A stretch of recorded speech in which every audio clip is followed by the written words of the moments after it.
Magandang gabi sa bawat isa. At truly, no, pinagpalang bawat isa sa gabi ito. Amen po ba yan? Sino nagsasabing bless you today? Ayan. Siguro akala lang natin, hindi man ako bless ngayon kasi wala namang dumating sa akin na financial. Ano? Blessing is not about money alone. No, blessing is that yung gumising ka kayo ng of our life. You will enjoy every day of your life. Amen po ba yan? Amen. So yung iba kasi akala nila nga dahil para bang yung buhay nila is paulit-ulit lang. So for them, gigising na naman bukas. Parang ganun. So nawawalan sila ng pag-asa ganun or wala na silang nawawalan sila ng gana para gumising sa kinabukasan, tinatamad sila. Alam niyo po, itong day na to, no, ang dami kong mga kakilala. Siguro ilan niya, siguro mga around 4 na namatayan sila. Imagine that. So, ibig sabihin, di ba? Mas maganda pa rin yung ating buhay or kalalagayan today. Tama po ba? Kasi nga, walang kinuhang buhay sa atin. Amen. Amen. So, sa lahat ng pinagpala, pumalakpak muna. Yon. Bagaman pagod, alam ko yung iba sa inyo, may gagawin pa. But then again, hindi ito magiging hadlang para hindi tayo makapakinig ng Word of God. Amen po ba? Amen. So, tawagin natin ang lingkod ng Panginoon sa oras na ito. Okay? Palakpakan natin si Lord sa buhay po ni Brother Roman.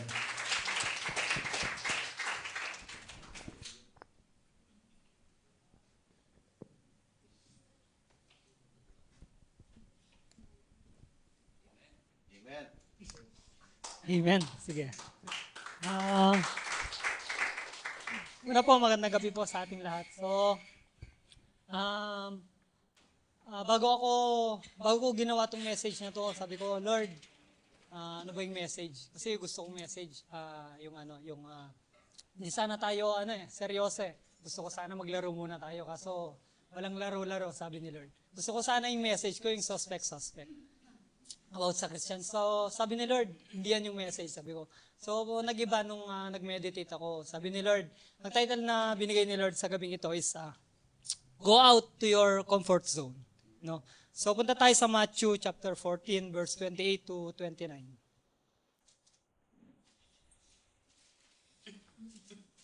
Matthew 14, 28 to 29.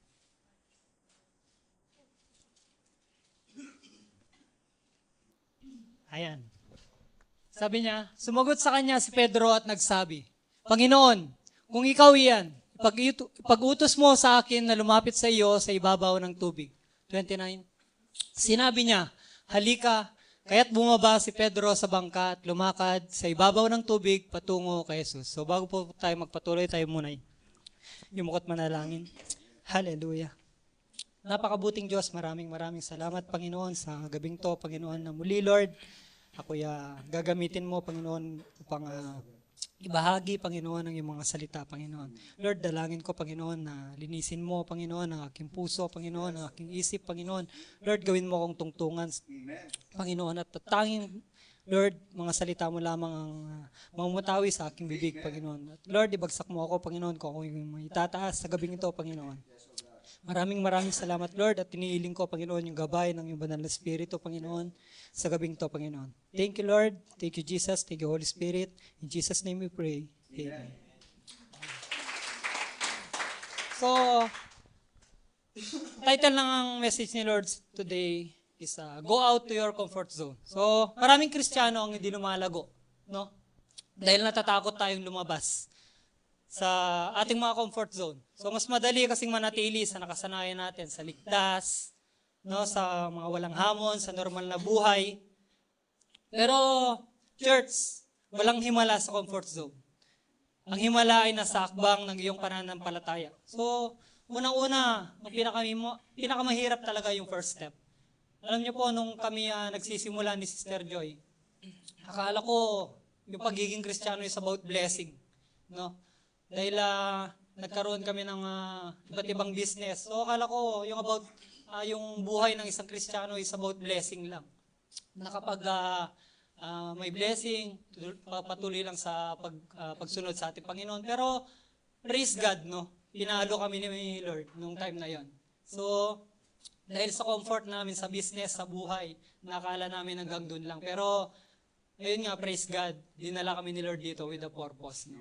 At yun na yung ibahagi yung kanyang salita. So, number 1, God calls you out. So, God calls us para humakbang palabas. Gaya nung nabasa natin kanina, tinawag ni Jesus si Pedro hindi para manatili sa bangka, no? Kundi lumakad sa tubig. So marami sa atin tinawag ni Lord sa mas malalim na commitment. Gaya nga nung birthday wish ni Pastor nung Sunday. Gusto ni Pastor maging committed tayo sa Lord, no? Sa mga gawain niya. Pero sabi nga parang baliktad ngayon no? Gawain na ayaw, no? Gala gusto. 'Di ba? So may napanood ako about commitment sa isang Baptist church. Habang nag-scroll ako sa Facebook, sabi ko, ang galing, sabi ko, kasi sa bawat member, sabi ng pastor, sa bawat member na gustong mag-commit sa Lord, may ginawa siyang kasulatan. Na kung talagang gusto mong mag-commit kay Lord, kailangan mong pumirma doon. At kailangan maging seryoso yung pagiging committed natin kay Lord. Hindi gaya na gusto kong mag-commit kay Lord, sabi lang natin sa salita, wala naman tayo sa gawa. So, number 2, tinawag ni Lord ang bawat isa sa malalim na commitment, gaya ng seryosong pananalangin. No? So, yung bawat isa is tinatawag ng gaya ng prayer meeting, no? Sa mga gawain ng church. So, tinatawag tayo ni Lord para maging malalim sa commitment, sa seryosong panalangin. Amen. So, number 2, tinawag ni Lord ang bawat isa sa malalim na commitment sa pagbabahagi ng salita. So marami sa atin, marunong naman tayo magbahagi ng salita ni Lord. Pero natatakot tayong sumunod, di ba? Maraming magaling sa atin, pero ayaw natin i-share yung Word of God. So sabi nga sa Matthew 22:14, sabi niya doon, many are called but few are chosen. Di ba? Yung iba sa atin, ang daldal, pag sa ibang usapang mundo, sobrang daldal. Pero pagdating sa Word of God, pag inassign mo, tatayo dito. Ang daming excuse. No? So, tinawag ni Lord ang bawat isa sa atin, gaya ng pag-serve sa church, gaya na lang ng paglilinis, pagsama sa mga gawain. Pero minsan hindi natin sinusunod dahil hindi tayo komportable, no? Mas komportable tayo sa comfort zone natin. Sa bahay lang, gusto natin sa trabaho lang, sa family lang, focus lang tayo. Pero sabi nga, growth happens in the stretching, sabi niya. Hindi lumalakas ang muscle kung hindi na-stretch. Gaya ng pag-gym, no? Gaya nung mga nagda-diet sa atin, may giligain tayo ng muscle. Ganun din sa faith natin. Kung hindi natin min-workout yung ating pananampalataya, mananatili tayong mahina. So, aminin mo sa Lord na mahina ka. Kapag may ginagawa ka na hindi mo kaya sa sarili mo, doon gumagalaw si Lord. Amen? Sabi nga sa Romans 8:28, sige, basahin po natin.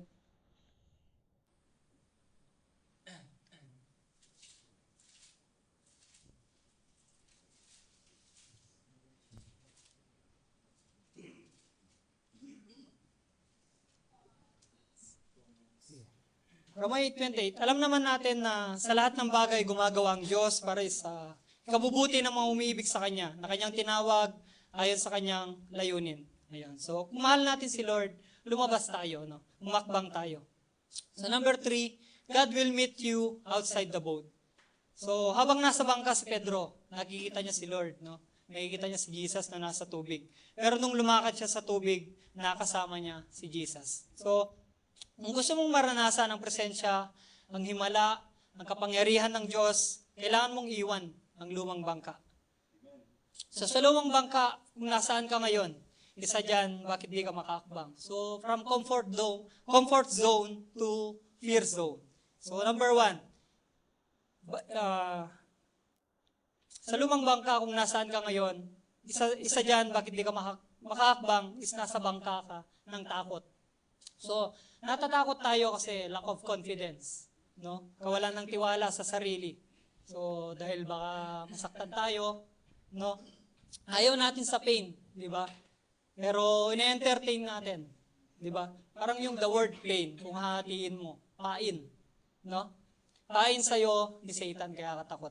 Kaya hindi ka makapag-commit sa gawain ni Lord. Pain niya yon sa'yo para takutin ka, no? Para di ka makakakbang. At gustong-gusto mo naman, di ba? Naranasan ko to dati, nung nasa mundo pa ako, di ba? Niloloko ka na pero tuwang-tuwa ka pa. Amen? So, pain ni Satan sa'yo kaya di ka makakbang. Di ka maka-move on sa nakaraan mo. Di ba? Ang hirap maka-move on sa nakaraan minsan, no? Parang sa traffic sa Pandan, di ba? I can't move on, sabi ng iba.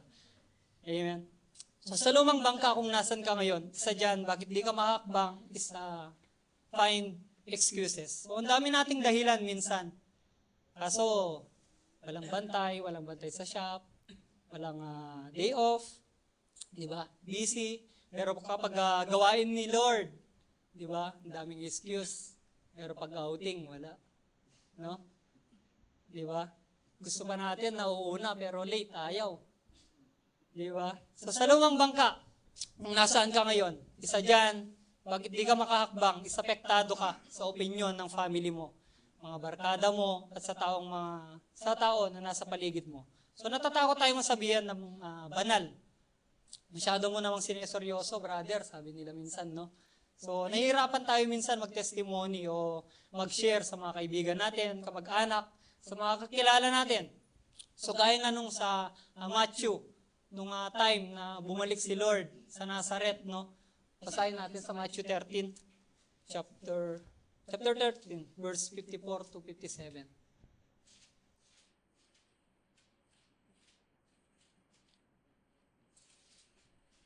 Ayan.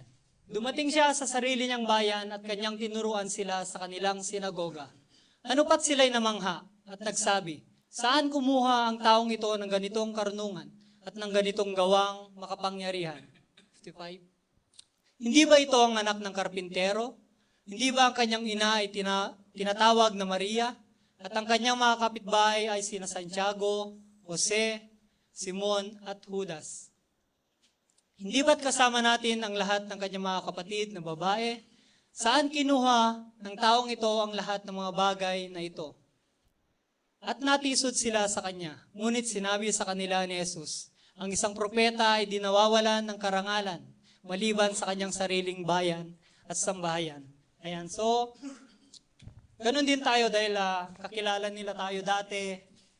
Alam nila kung paano tayo mamuhay dati.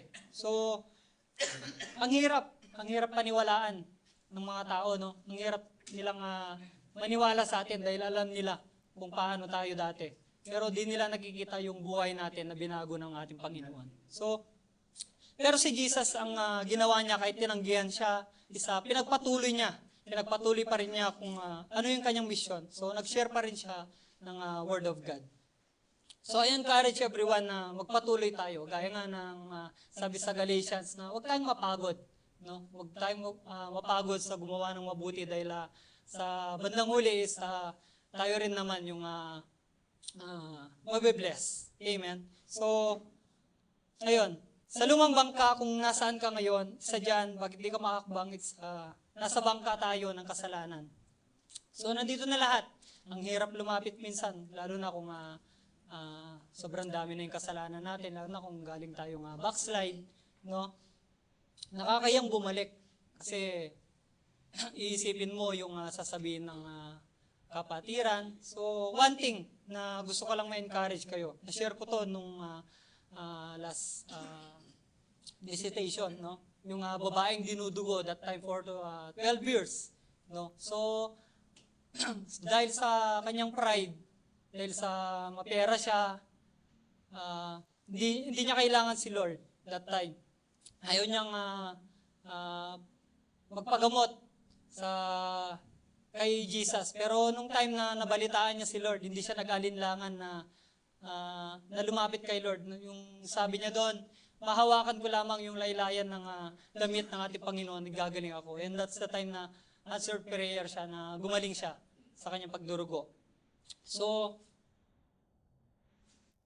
number 5, sa lumang bangka, kung nasan ka ngayon, isa dyan, bakit di ka makahakbang is nasa bangka tayo ng comfort. No? So, ito ba yung gusto nating buhay? No? Parang lagi na lang tayo nakaupo dyan. Di ba? Parang ang hirap umakbang patungo dito sa pulpito, luwang ng pulpito. Di ba? So, huwag tayong matakot na umakbang patungo dito sa pulpito. Alam ko, may mga testimony din yung bawat isa na makakapag-encourage. No? Di pala natin alam na ikaw pala yung hinihintay ng katabi mo, no? Para mabuhay yung kanyang buhay spiritual, di ba? Minsan kasi, sarap ng lamig ng aircon Hindi na tayo makatayo, ang hirap umakbang, no? So, nakalimutan na natin tumayo at umakbang. So, ayun. Sabi nga sa Kawikaan 16:9, Kawikaan, chapter 16, verse 9.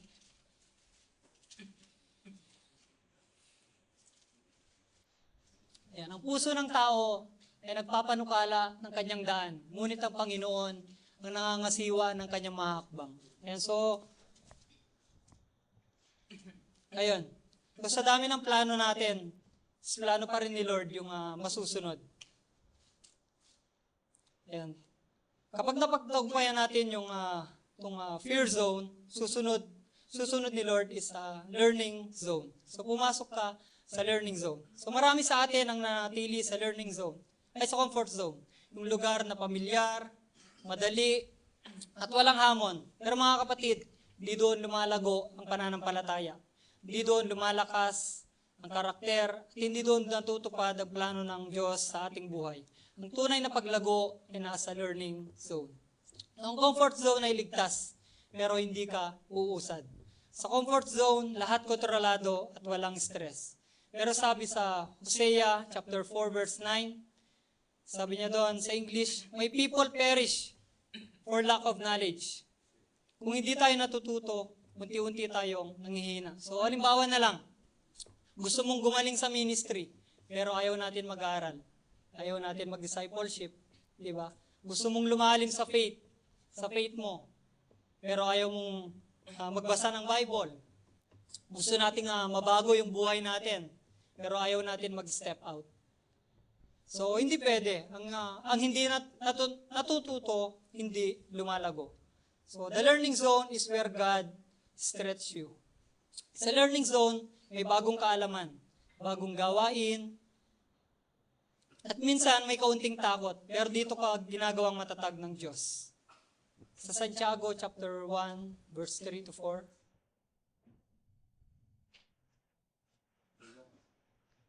Kayo'y humihingi at hindi tumatanggap. 1 to 4. At inyong hayaan na malubos ng pagtitiis ang gawa nito, upang kayo'y maging sakdal at ganap, na walang anumang kakulangan. 3 to 4. Ayan. Yamang inyong nalalaman ng pagsubok sa inyong pananampalataya ay nagbubunga ng pagtitiis. 4. At inyong hayaan na malubos ng pagtitiis ang gawa nito upang kayo maging sakdal at ganap, na walang anumang kakulangan. Ayan. Ibig sabihin, kapag pumasok ka sa learning zone, mas nagiging determinado ka. Mas lumalalim ang pananampalataya mo, mas lumalakas ang tiwala mo sa Diyos. So, step out of the comfort zone. So, enter the learning zone. And God will lead you to the growth zone. Ayun. So, panguli, growth zone. Sa Joshua 1:9. Joshua 1:9. Di ba tinutusan kita? Ikaw ay magpakalakas at magpakatapang ng mabuti. Huwag kang matakot, di man lupaypay, sapagkat ang Panginoon mong Diyos ang kasama mo saan ka man pumaroon. Amen? Ibig sabihin, ang paglago ay nangangailangan ng tapang. Pero hindi ng tapang na galing sa atin, kundi tapang na galing sa presensya ng Diyos. So ano ba ang growth zone?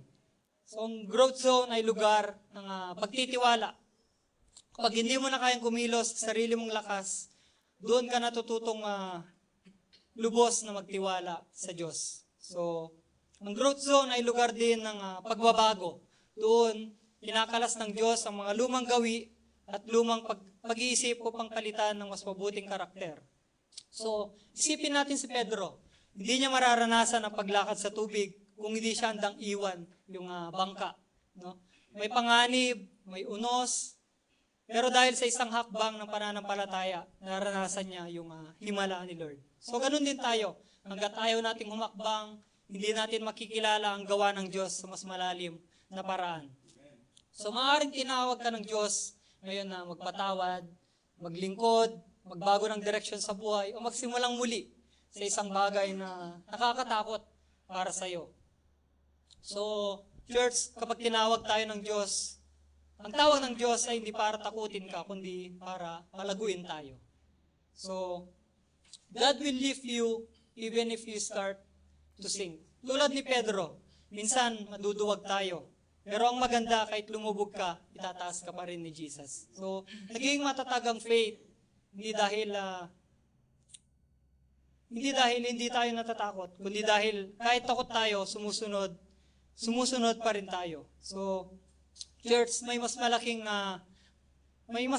pang plano ang Diyos kaysa sa kinatatayuan mo ngayon. Mas malalim na tawag, may mas makapangyarihang pagpapala at mas malawak na misyon. Pero kailangan mong lumakad palabas ng comfort zone. So, one thing, kung mababasa natin yung story ni Peter nung time na umakbang siya. Kung mababasa natin doon sa Peter, nakalimutan ko yung chapter. So, nung time na nag-doubt siya sa Panginoon na pinapalapit siya ni Lord, nakaranas siya ng malakas ng hangin. Lumakas din yung mga hampas ng alon. Unti-unti siyang lumubog. Pero one thing na ginawa ni Lord is hinawakan niya si Pedro. At doon napagtagumpayan ni Pedro yung pagkatawag ng Panginoon. Ayun lamang ko at maraming salamat.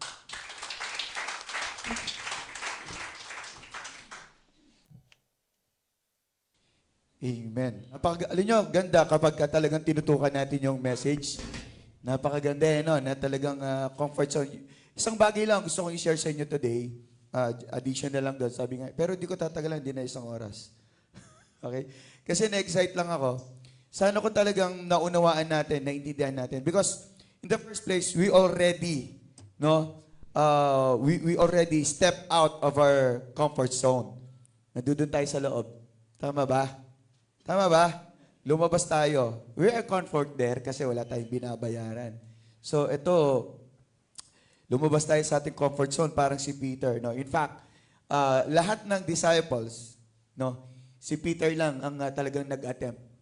Okay? Out of all many disciples na meron si Jesus, si Peter lang. Kaya siya lang yung naka-experience ng extraordinary, supernatural thing in his life. The reason why hindi tayo nakakaranas ng extra supernatural thing in our life, it is because nandun tayo sa comfort zone. And when we talk about comfort zone, ito yung ating kingdom. Ang tawag doon, kingdom. Sabi mo, kingdom. Bakit? Kasi sa kingdom mo, nandun lahat yung parang para sa'yo, kailangan mo eh. Tama ba? Tama ba? Amen. So yung gusto ko dito, at dito kasi ako comfort. And this is my throne. I am the king of this place. Okay? I am the king of my house, of my business. Kaya ko lahat, paikutin, ituro ko lang, ako lahat. Authority of my life. So, doon lang tayo.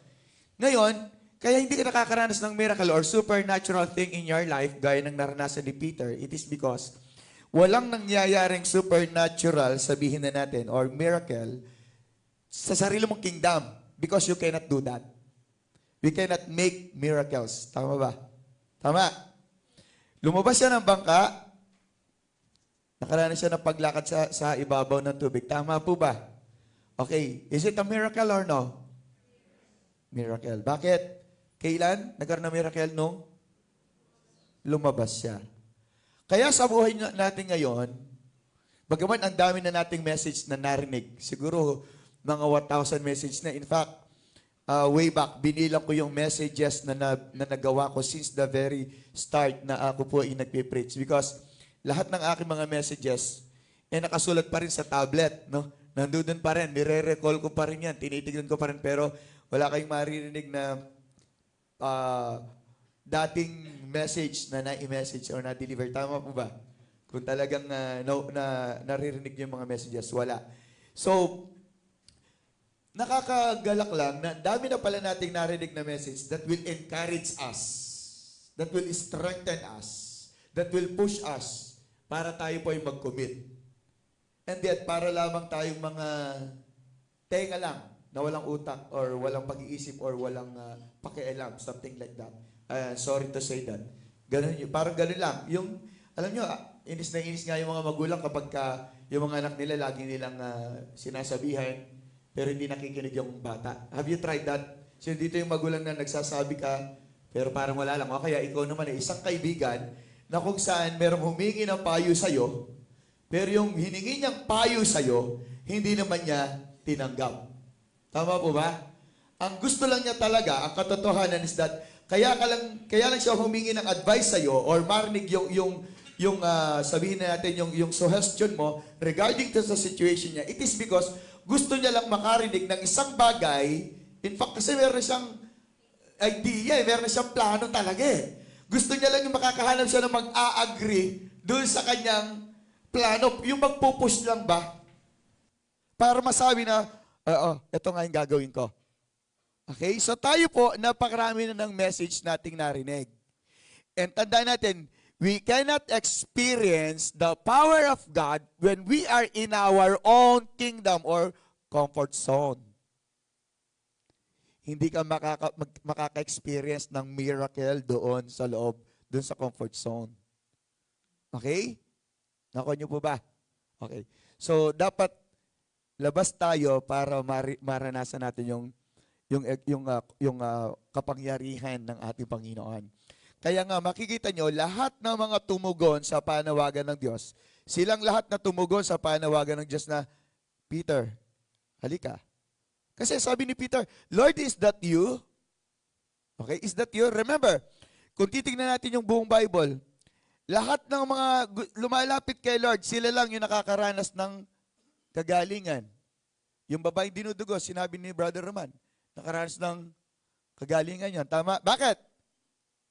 Lumakad siya. Sa kabila ng kanyang nararanasan na pagdurugo, panghihina, yung karamihan niya, kasi mabaho yun eh.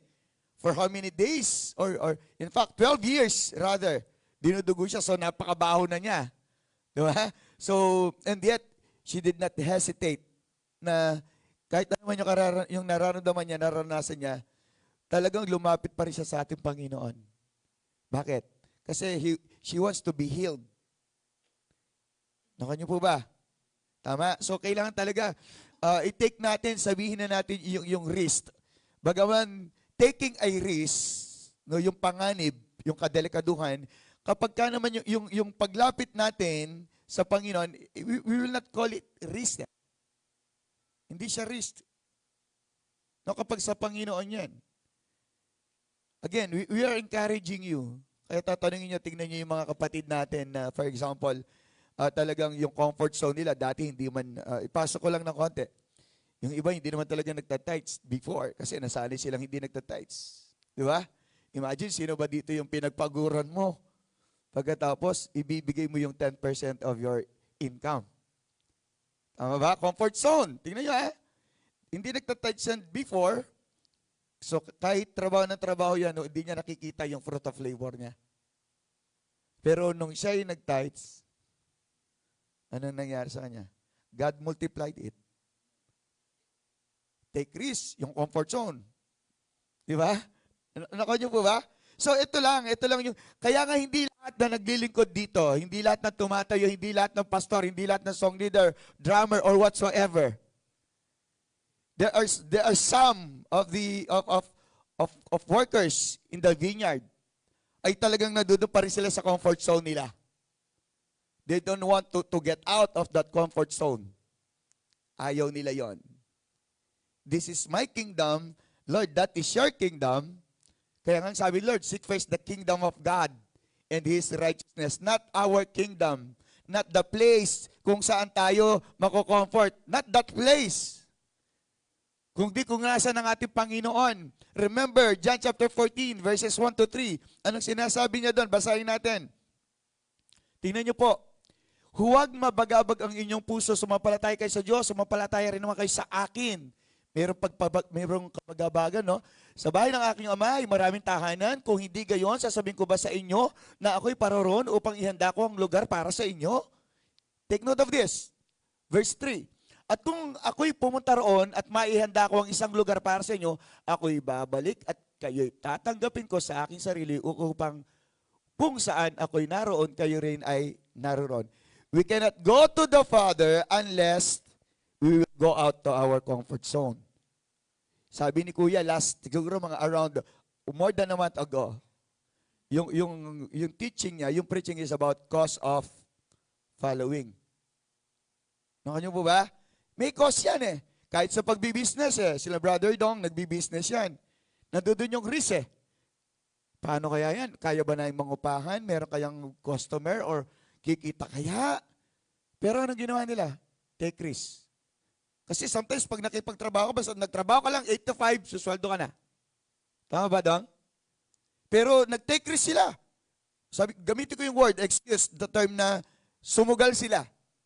Sumugal. Nag-invest sila. Tama ba? Nag-invest sila. So ngayon, they are reaping. Buti na lang. Buti na lang. Sabi niya, lumaban ako, tumaya ako. Tama ba? Kaya makikita naman natin ngayon, yung naging bunga ng kanilang pag-alis dun sa comfort zone nila. Okay, so tayo din. Nung tayo po umalis dun sa comfort zone natin, lumipat tayo dito, we're thinking of it, kaya ba mangupahan? Kasi doon, dati hindi tayo nagre-rent.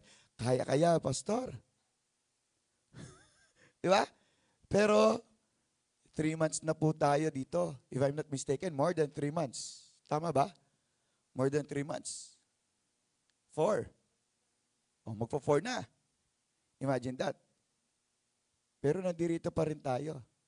Napoprovide ni Lord. Ngayon, may nagbago ba sa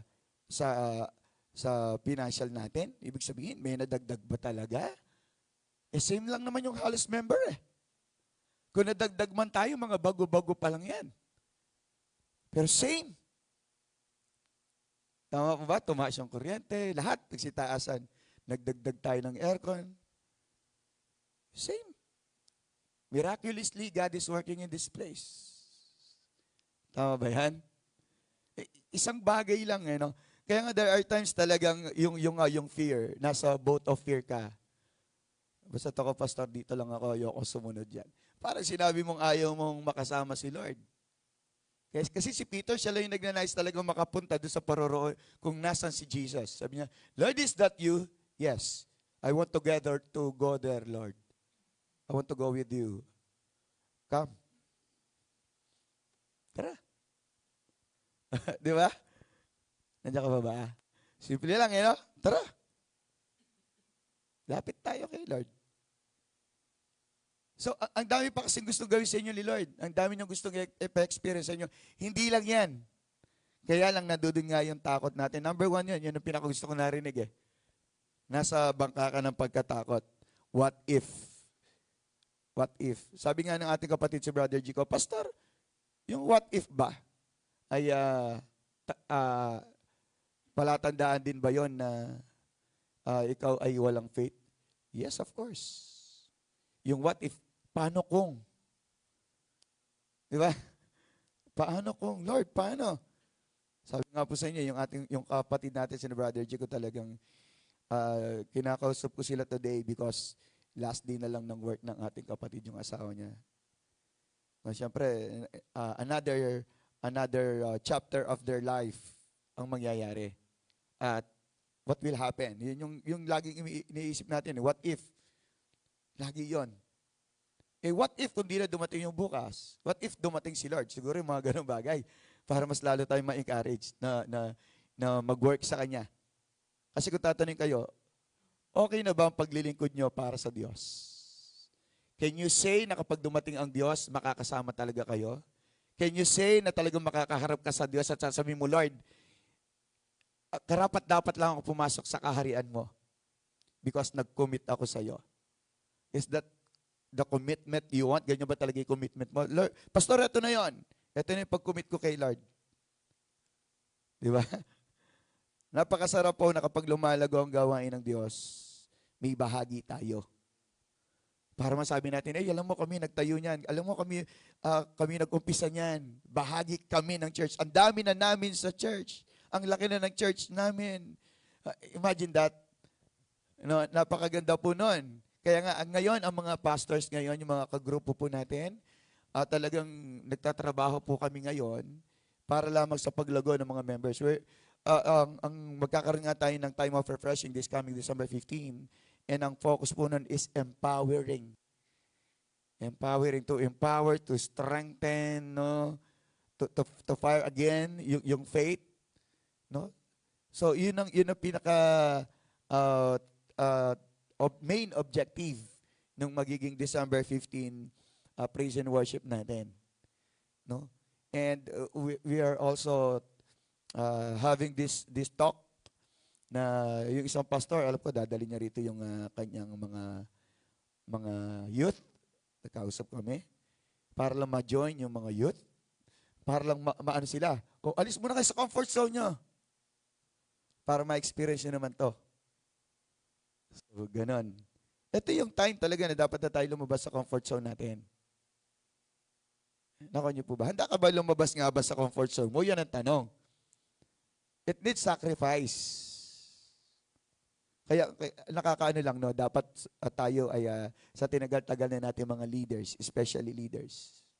Dapat hindi natin nililimitahan yung ating pagdalo sa gawain, leaders na. Hindi dapat. Kasi leader nga eh. Saka nakakita ng leader, pili lang yung ina-attendan. Tatanong ko po kayo, bilang pastor, okay ba sa inyo na Sunday lang ako nag-attend? Hindi, no? Di ba? Same. Kahit ako. Ayoko na leader ka. Pupunta ka lang Sunday. Kahit ako naman siguro tanongin nyo. Pero kung yun talaga yung gusto natin, siguro para lang tayong ganon. Sunday na lang darating si pastor, Bible study, prayer meeting, dapat wala na si pastor. Hindi lalago ang church. Hindi lalago ang church. So, naano lang kasi ako, nung pinapakinggan ko nga si Roman, sabi ko, kaya pag-pray natin, mag-commit si Roman because nakikita ko sa kanya, praise God, pwede siya mag-preach, pwede siya maging pastor. Tama ba? Tama ba? Kasi sa totoo lang, sabi ko nga, kapag kausap namin to, kenkoy lang eh. Pero kapag dating sa pulpito, grabe. Talagang inaano ko eh. Oo nga, no.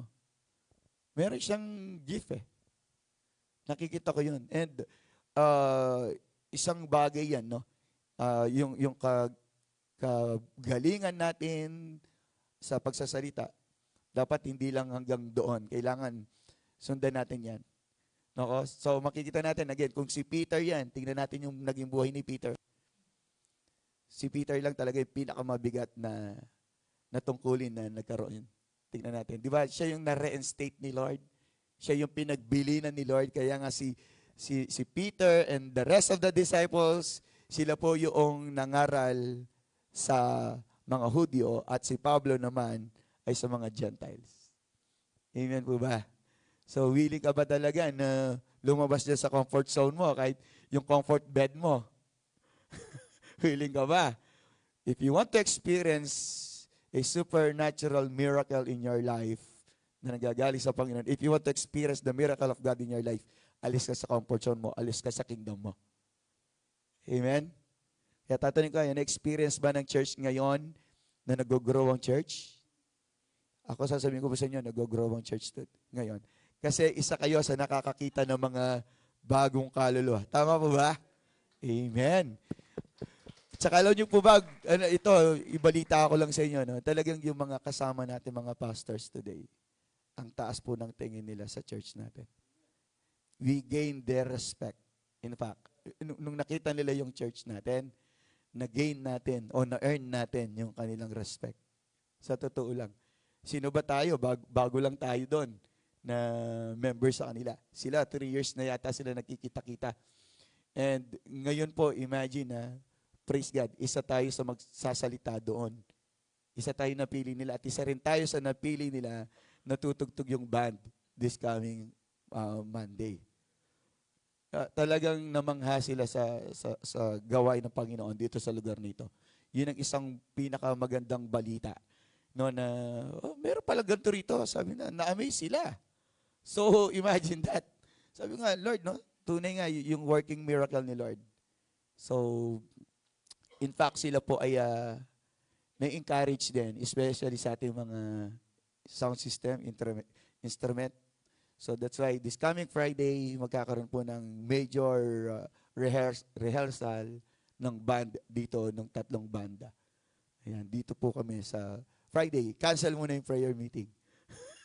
Okay ba yan? So, tayo po yung manalangin. Hala, dinadakila ka namin na Diyos, pinasasalamatan, lalo na sa iyong anak na ginamit sa gabi ito. Father God, I pray that you will use him more and more and more according to your will. Salamat, Panginoon, because as I know, Panginoon, as I understand, Father God, he is willing, Lord God, to step out of his comfort zone. And Lord, nawa hindi lamang siya, kundi kaming lahat, Panginoon. Bagaman it is very risky, Panginoon, na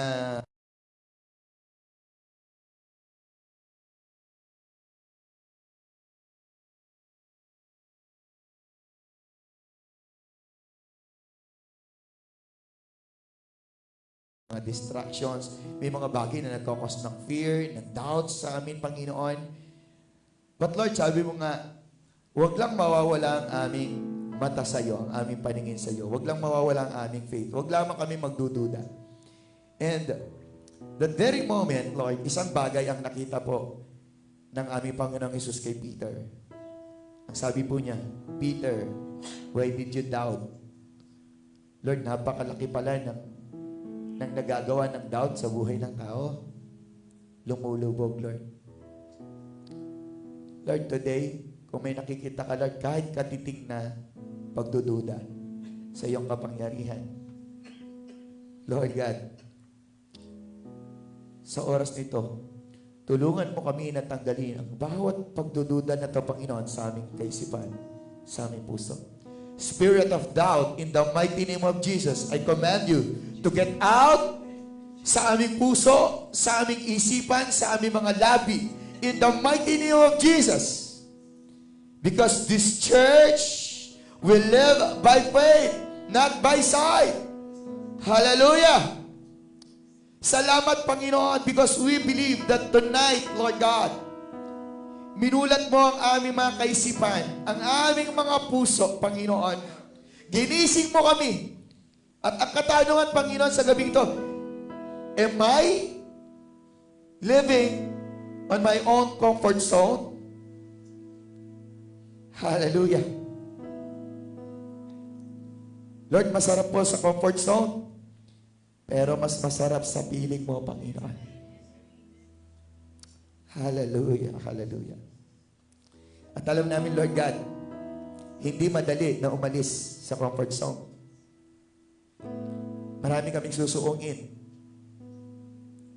Pero Lord, habang kami lumalakad sa ibabaw ng tubig, Lord, doon lalo, Panginoon, ginugulo kami. But Lord God, again, you reminded us, O Lord, that we must fix our eyes on you. Hindi kami, Panginoon, magpapa-apekto sa malakas na hangin, sa malalaking alon, sa bagyo, Panginoon, because sa iyo lamang kami nakatingin. Salamat, O Diyos, sapagkat tunay nga, dahil sa iyo kami patungo, Panginoon. Alam namin, sasamahan mo kami at gagabayan, and you will not let us to be drowned, O God. Hindi mo kami hahayaang lumubog, Panginoon. We need you, Jesus, in our life. We need you, God. Hallelujah. Maraming salamat, Panginoon, sa gabing ito. Truly, Lord God, nahamon kami, Panginoon, sa iyong mensahe, Panginoon. Maraming salamat po sa iyong pinakamataas na papuri, pagluwalhati, pagsabat ng lahat na nagsasabing mahal niyang Diyos, and He is ready to get out of